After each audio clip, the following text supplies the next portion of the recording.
How's it going, everybody? This is BeatTheBush. This is my third Leatherman Micra in 14 years. Not because it broke, but because I lost them previously. I highly recommend this because it's compact and it's built like a rock. I previously had a red one and the paint does come off, so I highly recommend to get this unpainted version. One of the features that people often miss is the ruler on the back. To use this properly, you want to butt up the two sides together and make it completely straight. And when you do this, the 1 matches up with the 1-inch mark, the 4 matches up with the 4-inch mark, and one end to the other is exactly 5 inches. Doing the same thing for the centimeter side, it lines up perfectly. Of course, you don't have any markings for the center, so you got to get a little creative there. You have this in your pocket and you just go flip and you got yourself some scissors. When you press it together, it's spring loaded, so it comes back and it's easy to use.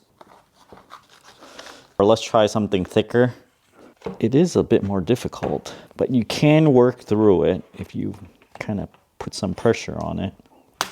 Let's flip open the knife, close it back up. This is super sharp, requires a little bit of pressure, but it does get through eventually. You got a flathead screwdriver, a nail file the nail here, a nail picker thingy. On the other side, there's some tweezers. You have this really fine tip flathead screwdriver, or you can use this to wedge under something. On the same tool is a bottle opener, and you also have a Phillips screwdriver, and it says for Phillips. The old ones didn't have this inscribed on this tool. Here's a number 2 Phillips screwdriver for comparison. You see it only has 1 blade rather than a cross. You have this keychain portion that swivels a little bit. It's not too loose here though. If it's really grimy, you can grab onto these ribbed screws and unscrew them. Take this whole thing tool by tool apart and clean it. Thanks for watching this video. Don't forget to give me a like and subscribe for more. Until next time.